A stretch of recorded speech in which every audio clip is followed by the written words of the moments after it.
Welcome. Full dis- Okay. Starting off really. No, just Nope, that's it. Welcome to the show. What's up, Diana? fuck it. Full disclosure, I woke up at 4 a.m. Eastern time today, and I'm now on Mountain Time again. I'm a little bit wonky, so sorry. Welcome to the Loopy Cast. It's you folks out here in these gaming streets. What the fuck? Oh my god. Hi, I'm Anne. I got to wake up late because my flight back from Gen Con was around 1 p.m. Well, you could go straight to hell. But what ended up happening was that we tried to leave the hotel. The plan was let's leave at 10, then we have enough time to get lunch when we get there. But then I decided to call my parents and tell them all about life. And while I was doing that, my partner was there, like, not getting ready. So even though I was ready, then suddenly it was time to leave and he had no clothes on. And I was like, this is rude. So now we're late and I'm all, meh, meh, meh. I wish you had more clothes on when I want to go places. And then we go downstairs, and while we're waiting for the Uber, I meet this artist that I have admired for a long time, and I'm sitting there and I'm, just acting like I have all the time in the world. Where are you from? How did you get to be so fabulous? Tell me your life story. And we almost missed the car. So, yeah, I think it's fair to say we are both at fault, and ADHD, it's a real bitch. What is your journey to the show, Kris? And by Kris, I mean Gideon. I went to work, which involved the long commute of that room to this one, and then I sat here all day and worked, and then I sat here and did some meetings, and now I'm still sitting here. Yeah, pour one out for the work from homies. It's a really exciting saga. And what is your saga, painting pirate, aka Kris? Other Kris? Yeah, I've also not been traveling. I'm just like this. I don't have an excuse. No. My week, my time has been great. My best friend was just visiting from Atlanta, and we spent the entire weekend binging the new Netflix Sandman series, which is so good. Oh my gosh, I'm so jealous. I'm very, very pleased with it. If there was something about Sandman that you would want to appear in this Feywild adventure, what would it be? Ooh. Say something nice. Say something really nice, like a That's giant pool of ice cream. based on the fact that the casting of the character was one of my favorite things about the adaptation. I'm going to say Fiddler's Green, also because that's just lovely and calm and pleasant and nice for us. I'm gonna go with no. I somehow had a feeling, yeah. Let's get Feywild.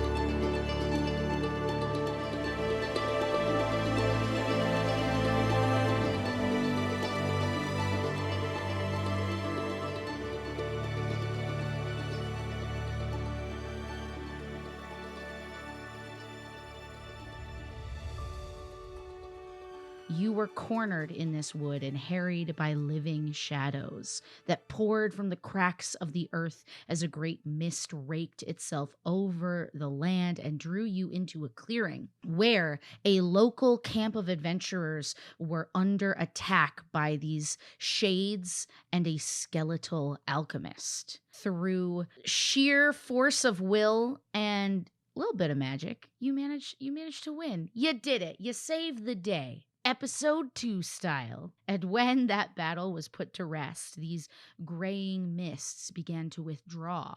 The mists began to pour off of the edge of the world. revealing broken earth and an archipelago of floating stone islands that wind their way up to the largest of the set, upon which is seated a blackened, labyrinthine structure, daring you to come and meet it. Well, I don't think that's supposed to be doing that. I don't know. I think it's kind of lovely in a way. Should we perhaps investigate? Is there anything that, is there anything about this labyrinthian structure that... I'm being mocked, and that is noted. No, I loved it. It gave me chills and chills. Good save. Is it supposed to be here? Would we know that? That's a great question. It's hard to say. There are many of these floating islands that are made of these broken pieces of earth that those of you who have a higher passive perception will say are cleric for surezies, and strangely the barbarian in this particular party. Everyone but me. Everyone but you, Daria. Thanks for asking your question, but for the rest of the class, no. We'll get to you because it does relate to you, perchance, in a way that maybe you're just not quite aware of yet. You don't see shit, is what I mean to say. You would have to get closer, Daria, to be able to investigate and know a little bit more about what that structure is. But you can tell from looking from here that there are sometimes moments where these floating islands pass within 10 to 20 feet of each other. If you were to collaborate with the party and use your many skills to make the crossing. But you would be able to investigate this clearing if you wanted to see anything about your fallen enemies or the party that was unfortunately slain upon your arrival. I think I'd like to check out the people who were dead when we got there. Pick a couple pockets. If I find something that's actually informative and useful, that's great, but secondary goal. Gotta pick a pocket or two, boys. You gotta pick a pocket or two. So go ahead and roll me an investigation check. Okay. Daria. I'm rolling my new dice. Ooh. That was good. Fuck yeah. You said investigation. That's a dirty 20. Oh, I have advantage. Hold the fuck on. Okay. Nice. Nope, still dirty 20. As you search around this camp, you see the dying embers of a fire, what looks like a pretty secure campsite. Certainly you have on one side the woods, on the other side maybe the end of the world, who could say. And in the center, you find 2 healing potions. Okay. A vial of poison. This would have a DC 13 con save for an additional D6 poison damage if consumed, or you could coat a weapon for 1 hour with it. You find a cask of combustion on the remains of the skeletal alchemist that does 2d6 fire damage. You could slam it on the ground, or you could use it as a trap and activate it. There is a DC 13 dex save from all enemies when it is activated that are within 5 feet of the impact. There is also a ring on one of the adventurer's bodies. You'd have to identify or maybe roll an arcana check to see if you recognize what it is. If I thought that it looked vaguely magical, I would probably check before I put it on. Do you have a way of detecting magic?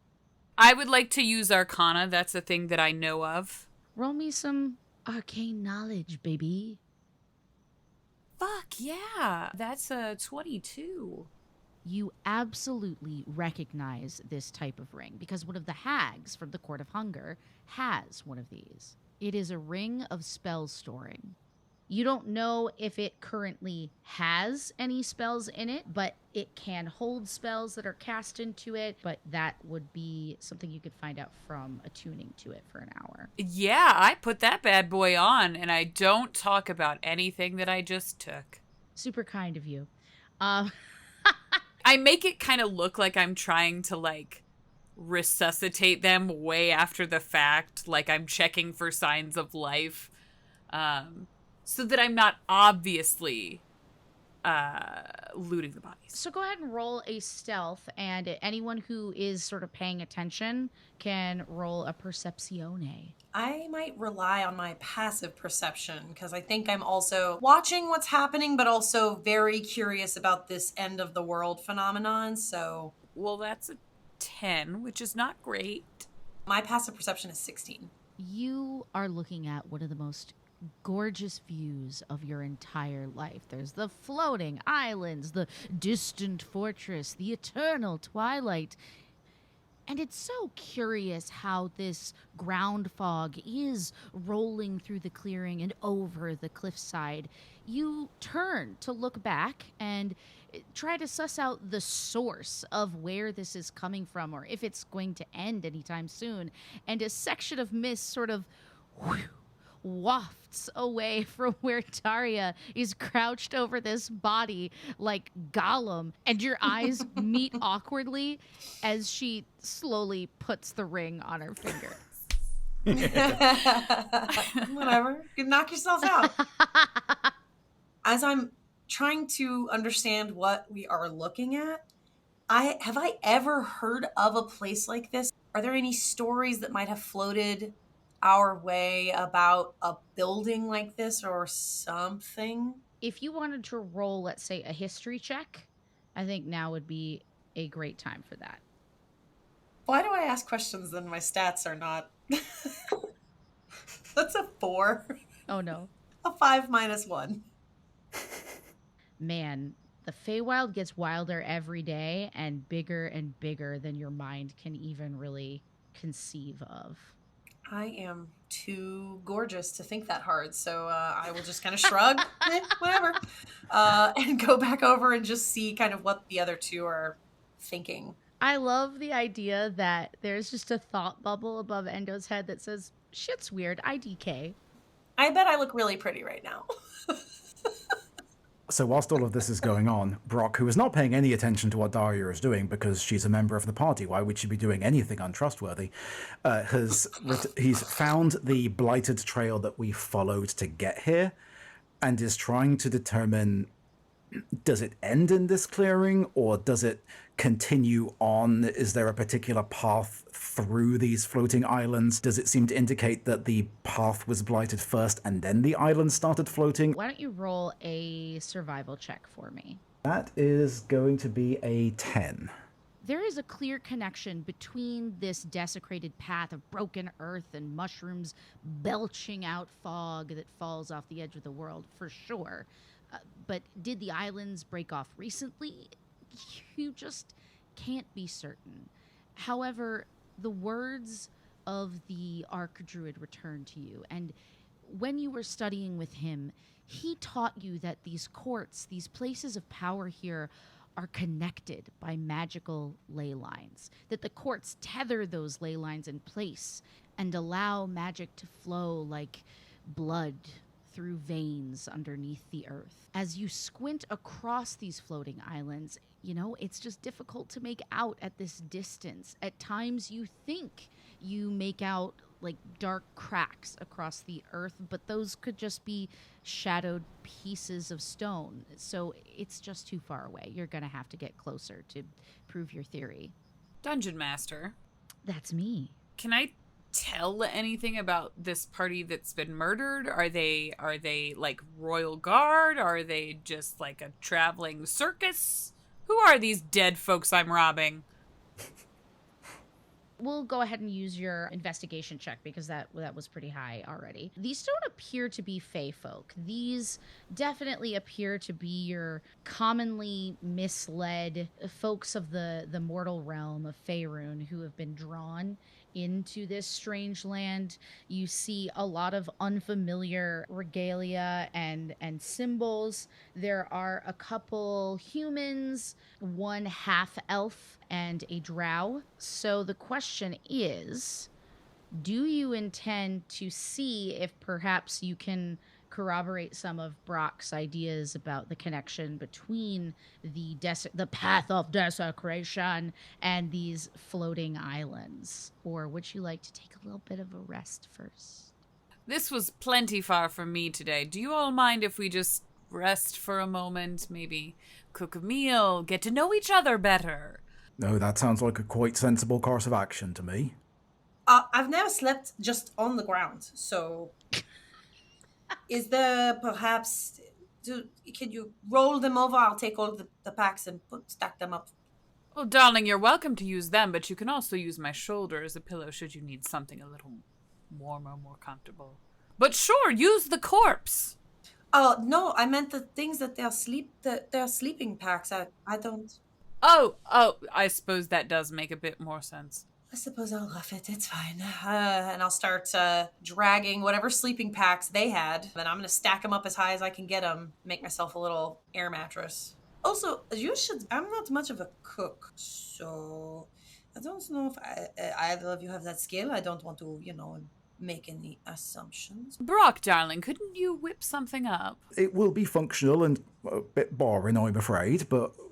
It needn't be fancy. Caviar and champagne, very simple. No, you don't need to do any work. A few crackers, I'm sure if I dig around, maybe I'll be able to find some. I'll do my best.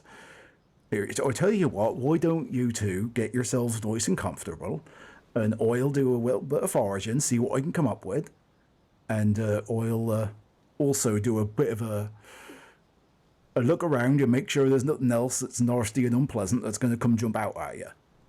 That sounds wonderful, Brock. Just remember, we're very hungry. I'm sure I'll be able to find something. I will absolutely do my best, Mistress Daria. Thank you. As he kind of, I guess, starts to walk away to forage, I'll turn to Daria. What does he mean? Forage for what? Where? How? Certainly you've heard of the fine farm-to-table establishments in the realm. Sure, of course, yes. This is sort of the freshest version of that. It's really as direct from farm as you can get it. In fact, you know what? It might be a little too much for you. If you'd like, I do have some very fine wine that might cleanse the palate, both before and after a meal that is sure to be 90% comprised of mushrooms and dandelion weed. Say less, and I'll just follow you to sit down and, yeah. I absolutely take this opportunity to, sit down on the giant stack of bedrolls that's been created to just sort of, carve out a little corner for myself, and hand the flask over to Endo. And the two of you begin to get comfortable and chatter away as Brock begins stomping through the underbrush looking for some forest-to-table victuals. Yeah, once he is out of sight, Brock's appearance does shift once again, not into the same full form that he did during the fight. Kind of a halfway point between his standard appearance and his full rage badger form. The nose slightly elongated, his beard gets a little bit bushier, the black and white striping a little more pronounced. He pauses for a moment and just sort of sniffs at the air. I'm not really sure what I could find, but I know that in them fancy courts they like truffles, so I'm sure I could try to dig around, maybe find some of that, and if not, well, there's plenty of mushrooms around, so that'll be good to go with. Oh, I wonder if I can find a nice couple of parsnips for them as well. And just sort of muttering to himself as he tries to desperately find anything that he thinks might be slightly fancy. What a sweet little badger boy. Give me a hot little survival check. Not rolling great. That's an 11. You find a lot of mushrooms. You realize you don't know a lot about those mushrooms or the effects that they could have. One thing you do notice is that everything is a little duller. It's not complete grayscale, but the vibrancy of your home has been somewhat diminished by these activities. All right, so after hunting around and foraging the best he can, he will return to the clearing as the drinking has apparently commenced. Well, I'm afraid I didn't really find a great deal. Whatever it was that's come through here has already had something of an effect. But if you give me just a minute, I'll be able to make us a nice mushroom stew. It's not a lot. It'll be, admittedly, mostly mushroom. Daria's gonna kind of like interrupt this recipe that we're about to get. Has he shifted back into the form that we're familiar with seeing at this point? Yes, he has. Okay, she'll just kind of like press a finger to his mouth and just say, "Shh. Hungry." Yeah, you know, when I called it the Court of Hunger, I didn't think you'd take it so literally, but you know, this is fine. It's fine. Go with it. Just nods and sets to cooking as best as he can. You do manage to put together this mushroom soup scenario. It's not that it smells of death so much as it smells of Unlife. exactly. It doesn't not smell like death. The mushrooms are sort of changing colors as they heat up and becoming these deep reds and purples. When you at one point put your finger in the pot to test the heat, your hand seems sort of like numb. Oh dear. I'm terribly sorry, ladies, but I have a feeling that we might want to stick with what we've brought with us as far as dinner goes tonight. This is, I think something might have happened to these mushrooms. I can't feel my hand, and that's usually not a good thing. Let's not be hasty. Sometimes the mushrooms that are a little bit funny can give you the absolute best time you'll ever have. So I don't think it's quite like that, I'm afraid. I think if these were more the type that they're funny and you start maybe having a good time, but you don't really come back from it, if you're following my meaning. okay, well, wine then, and I'm gonna pull out the equivalent of like 3 Werther's originals out of my pack. That's what I have to offer for the potluck. It's not perfect, but you do manage to make a meal out of what you brought with you and avoid a sticky, soupy situation. Brock, what do you want to do with your soup? Do you want to dump it? Do you want to try and keep some of it? What are your thoughts? He's definitely going to keep some of it for potential future investigation later on. Mm-hmm. But the rest of it, he'll just kind of leave it in the pot for now. He has maybe a bit of a plan for it in the morning. We'll see where things go. You are all getting ready to spend the night here in this clearing. So did you want to set up a watch order or just wing it? I'm gonna immediately stretch out like I'm just going straight the fuck to bed. No, it's quite all right. I will be happy to watch over both of you as you take your rest. Will you sleep? If you both need your rest, I'm quite happy to push through. I'm sure I can manage. Okay, and I'm gonna roll over and lay down. Let me ask this. How does Brock look right now? Like, does he look like he could probably take a nappy nap and feel better? He's definitely a little banged up. He's doing all right. He's managing, but he's maybe walking with a slight limp. He's trying to his best to mask it, but he's not doing the best job. Daria would kind of wait until Endo sort of settled and immediately pretended to be asleep.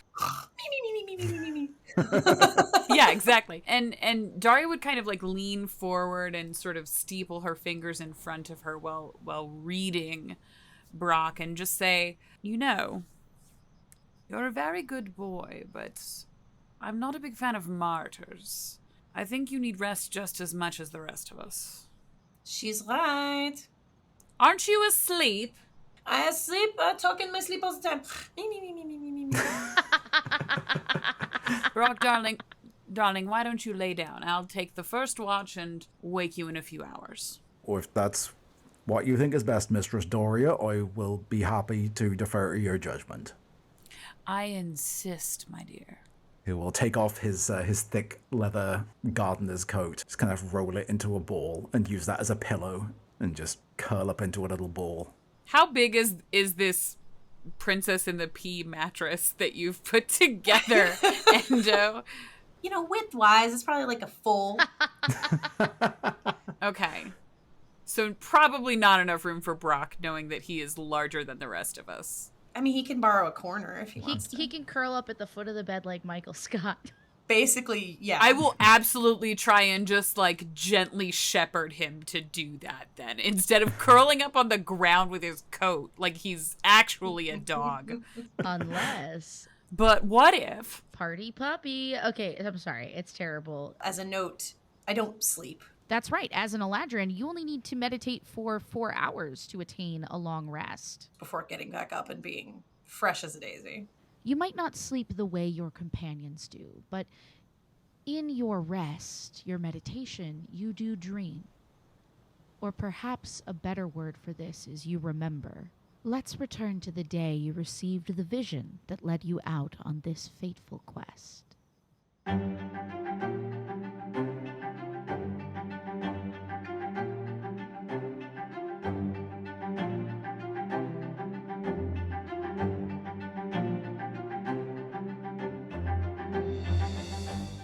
We'll get back to Endo's vision in just a moment, but I wanted to slide in here and... That's what she said. No, and no time. I wanted to stop by and say thank you so much for listening, to everyone who's sent us a message on Twitter or elsewhere telling us that they've enjoyed the show. It really does mean the world to us, and it is the best thing you can do to help us reach more ear holes out there in the Feywild streets of the internet. So if you'd like to help us, I guess get out there and make some noise for the show. Find a friend you think might vibe with it and send the show their way. And of course, if you want to give us even more support, please go check out the Hearthsinger Games Patreon. This show was produced by my fabulous patrons. I will never be able to thank them enough for bringing this elite squad together for some storytelling magic. Let's get back to it.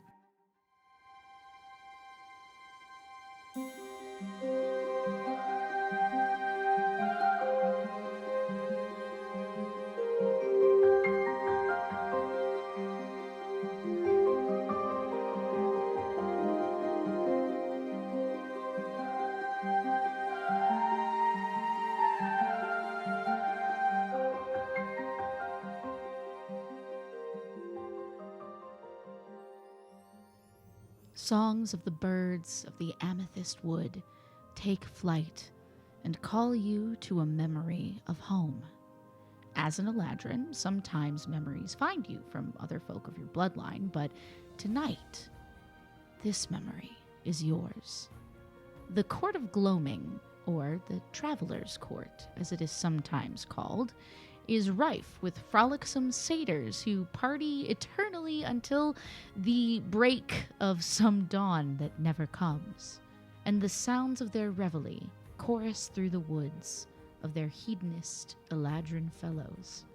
The Gloaming is a court of poems and lovers' trysts, lithe limbs, sinuous dances, sweat, and naps in the arms of the people you care for.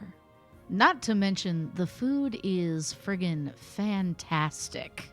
And while the satyrs and the Eladrin would gladly lose themselves in these indulgences, neither are unaware of their sacred duty, the responsibility to protect their court and to communicate with the other factions of the Feywild. And in this court in particular, this job falls to someone called the Messenger.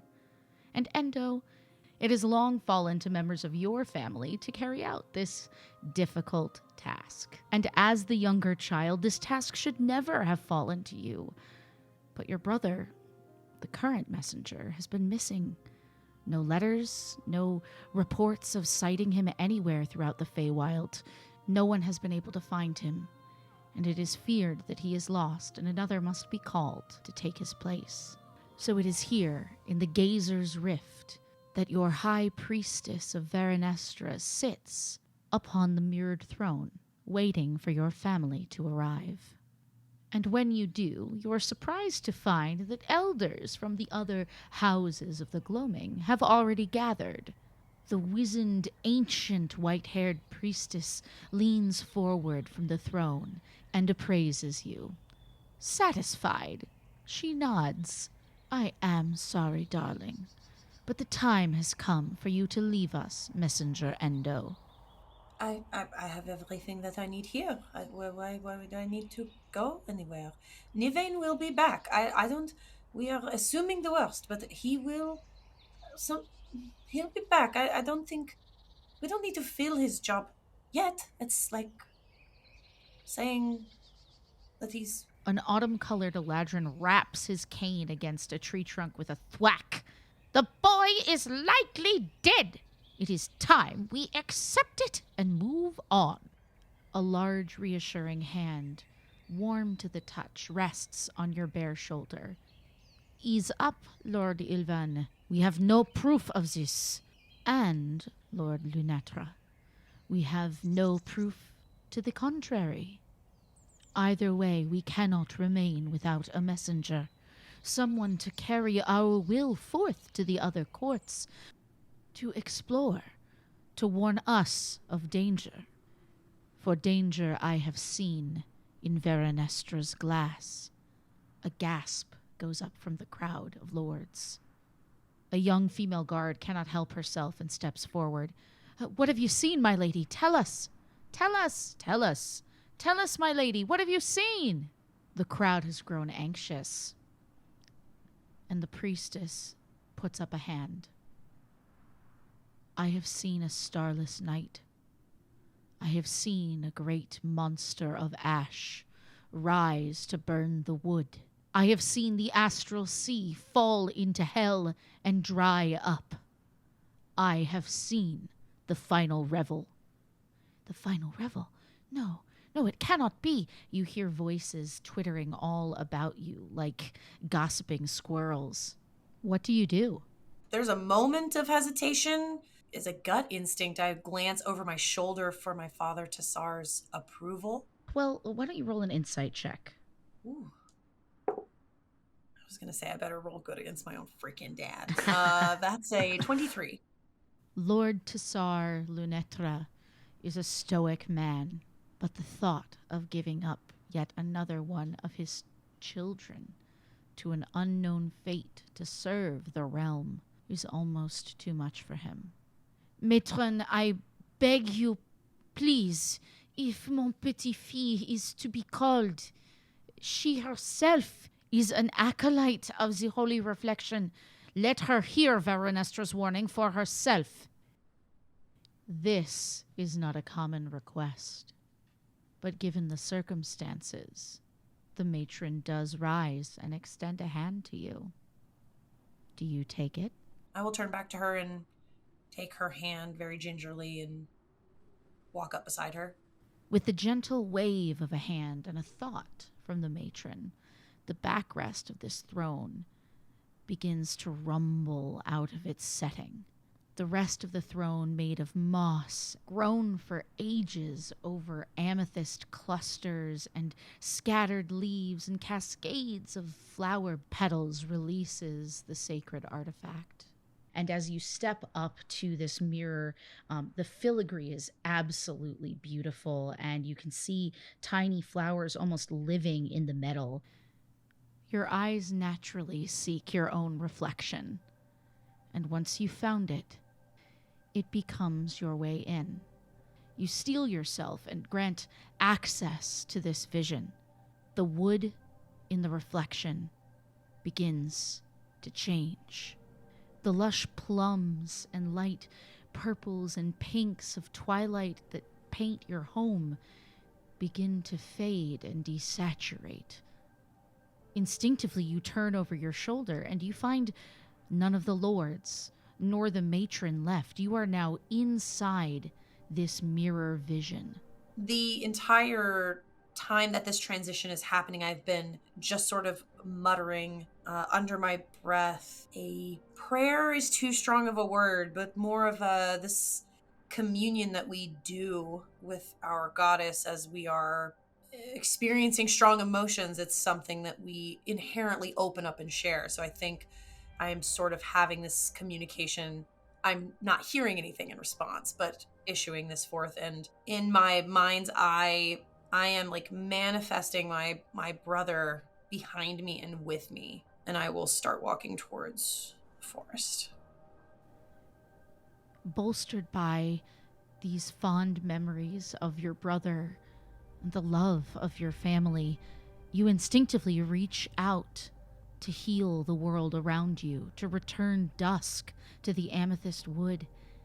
And as your fingers brush against the trees, as your feet touch the ground, the color returns, flowers bloom in your wake, and you suddenly find yourself, maybe it's hours, minutes, or years, but you find yourself at the edge of the tree line, an edge that should not exist. An amethyst altar, holding a longbow, the revered weapon of your people. Whether this is a symbol of purpose or a harbinger of war, you are unsure. And the sun is warm on your face, inviting. It's too hot. It's so hot. A burning wind washes across you, tossing your hair and your clothes.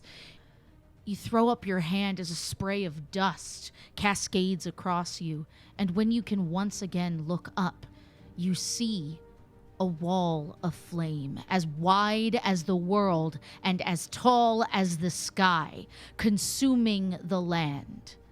The amethyst wood turned ruby. There's like a photo negative moment where I see the fire, I can feel what is good behind me and what is terrifying before me. And there's this split second of almost like an out-of-body experience, even though this is already an out-of-body experience. And there's this feeling of empowerment that I feel in this moment, and I will, almost without thinking, lunge forward and grab the bow. You throw yourself onto the altar and you grasp up at the bow. Your fingers close around it, and it is at this moment that the fire is mere feet away from you. You feel your skin singeing, and the altar cracks open. Through this impossible crevasse, you fall. Gravity rips up and down through your spine. You're not sure where the world is, if the world even exists in the same way you knew it before.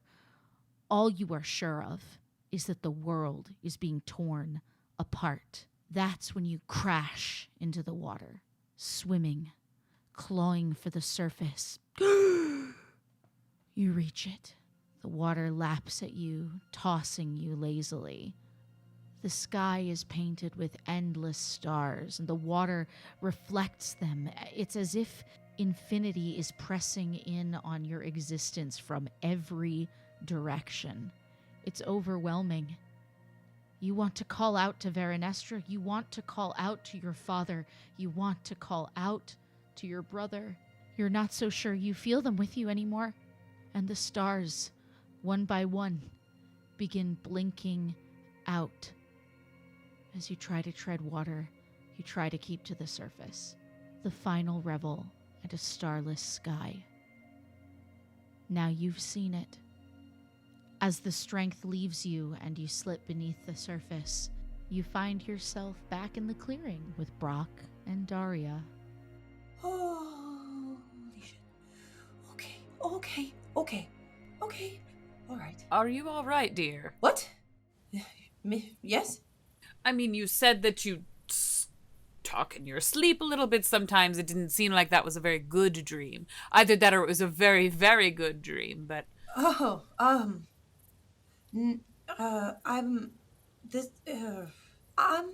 it was good. Insight check. Yeah, go ahead. That's gonna be an 18. All right, go ahead and deceive away. That's a natural 19 plus 4. Well, fuck you then. It was fine. Just a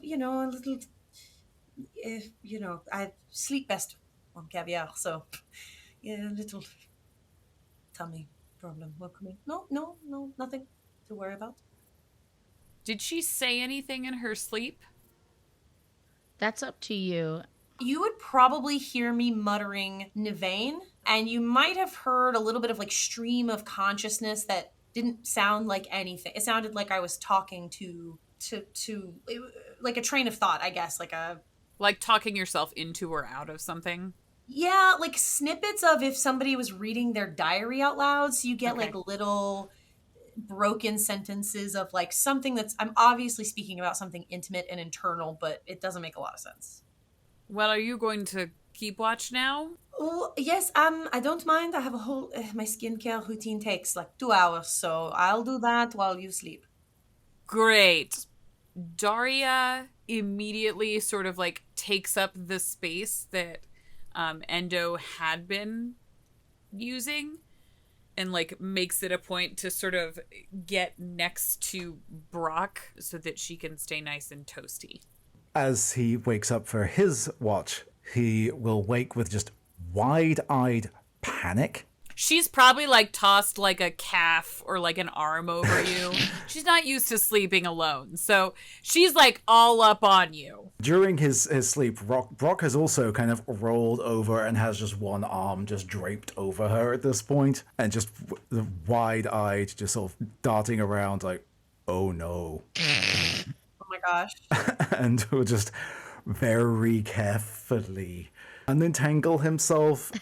What would Endo be doing at this point? Wait, am I up? Do I see this? I have anime heart eyes and I'm rubbing mud under my eyes watching you guys hold each other while you sleep. That's what I'm doing. It's so good. I love love. I'm into this. Dungeon Master. Yes, that's me. Tell me if this is okay. And also you too, Pirate. Yeah. I kind of want this to be just like one of those moments where you like wake up and realize what's happening and make the conscious decision to go straight back to sleep and not allow anything to change. So I feel like you start trying to like extricate limbs and all of this, and Daria just sort of like grabs the corner of the top layer of this Princess and the Pea style makeshift mattress and just kind of like tosses it like over both of their bodies and starts cocooning to make this nice little warm burrito. Cuddle pile.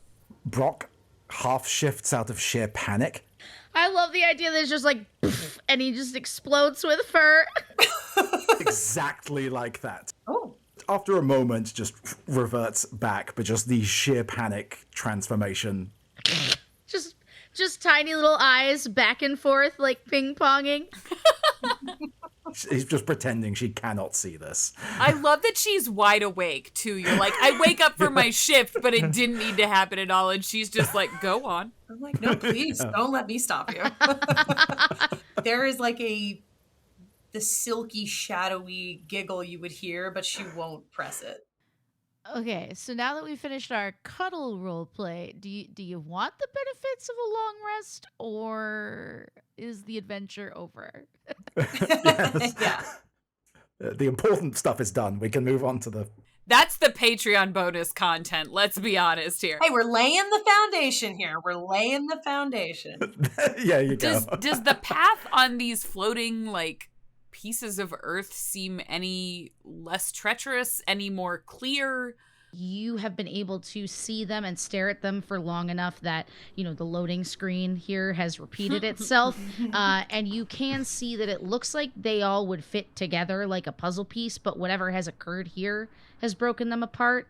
If a character, say, had a wisdom of like 10, would they think they could make it across there? Yes. Yeah, how far is the closest one to us? If you wait for the right time, they all come within like 10 to 15 feet of each other. So even though you have about 500 feet of terrifying jumping, or however you decide to do this fun little skill challenge, you think you could make it, but it is a scary thought to fail a check in a scenario like this. So prior to doing anything else, the leftover, now probably gross congealed poison mushroom stew that was made last night, Brock's going to take a cup full of that and just try to hoy it in the direction of one of these floating islands as it gets close, just to make sure it actually does land. So you're throwing the mushroom concoction at one of the islands? Yes. Okay. It lands and it goes and spills out.